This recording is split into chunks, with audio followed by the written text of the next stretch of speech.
Hi everyone! আজকে আমি তোমাদের সাথে বিরিয়ানি রেসিপি শেয়ার করছি। তার জন্য ভাতটাকে আমি তেজপাতা, নুন, ঘি আর গোটা গরম মসলা দিয়ে করে রেখেছি।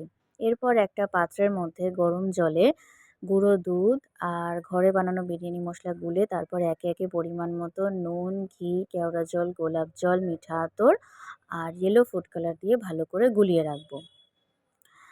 তারপর দেখো আমি এখানে সমস্ত কিছু জোগাড় করে নিয়েছি।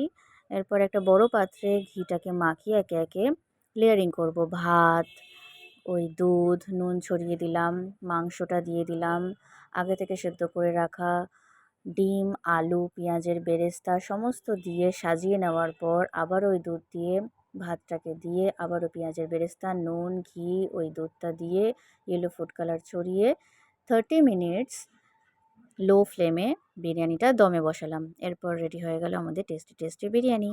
বাই।